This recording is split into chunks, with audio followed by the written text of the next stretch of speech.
Bida po sa hapagkainan ng anumang pagdiriwang o kapistahan dito sa Pilipinas, anumang handang Pilipino, walang iba kundi ang lechon.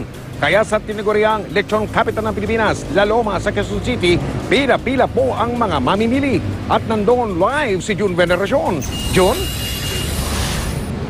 Mike, isang makolesterol na gabi sa iyo dyan at nandito nga ako ngayon sa tinaguriang Lechon Capital ng Pilipinas, ang La Loma dito sa Quezon City. At dahil ilang oras na nga lang ay Noche Buena na, mabenta pa rin ang mga lechon dito. Sa tingin pa lang, mabubusog ka na sa dami ng mga lechon na makikita mo sa La Loma. Sa isang sikat na tindahan dito, buhay na buhay ang negosyo. Inaasahang bago raw matapos ang araw na ito, halos 4 na ang lechon ang mabebenta nila. Parang tradisyon na kompleto yung handaan pag may lechon. Sa probinsya namin, buo talaga yan. Kaso dito, wala tayong budget. Kaya medyo 1 kilo lang. 700 pesos ang kada kilo ng lechon.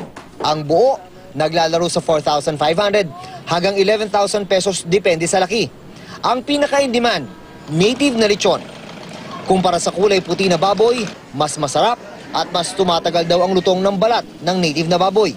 Mas mahal nga lang ng konti ang native kesa puti. Yung puting lechon kasi pagka once na naluto siya, maganda din. Kaya lang pagka lumamig, kadalasan lumalambot ang balat. Ang native talaga, kahit mula maga hanggang gabi, malutong siya. Sa isa pang dinarayo na tindahan ng lechon sa Quezon City, pila-pila ang mga namimili.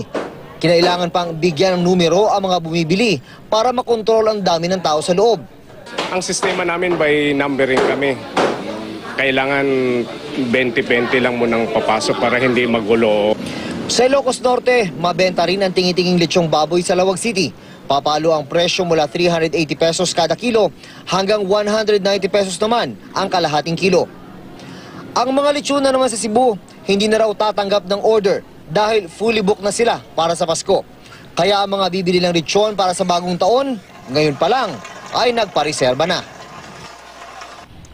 Mike, kanina nabanggit ko yung in-demand talaga dito yung mga native na lechon, ano? Tip lang sa mga mamimili dyan, ang mga palatandaan daw para masabing native ang isang lechon, maiksi yung kanyang buntot at maliit yung tenga. Pero ano pa man yan, native man o hindi, Mike, dapat tandaan pa rin natin na ang pagkain ng lechon, dahan-dahan lang dapat yan. Dahil ang pagkain ng lechon, Mike, parang pag-ibig yan. Hindi mo dapat itodo para hindi masaktan ang puso mo. Mike, balik sa'yo.